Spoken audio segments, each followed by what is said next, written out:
Kita itu bukannya takut, enggak takut. Tetapi yang kita takutkan ketika tangan kita ini, ketika kekuatan kita ini, kita arahkan kepada saudara kita muslimin. Ini kita takutkan. Kenapa? Kita takut dicela oleh Rasulullah SAW. Karena Rasulullah melarang kita menumpahkan darah saudara kita muslimin. Ini kita takutkan. Ini kita khawatirkan. Kita menentang apa yang telah diajarkan oleh Nabi kita Muhammad SAW.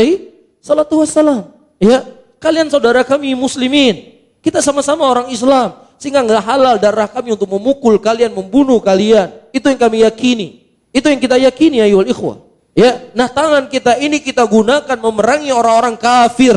Yang benar-benar kafir harbi. Orang kafir masuk ke negeri kita, memerangi kita, mengusir kita dari negeri kita. Dan pemimpin muslimin mengumumkan jihad. Inilah kita gunakan tangan kita.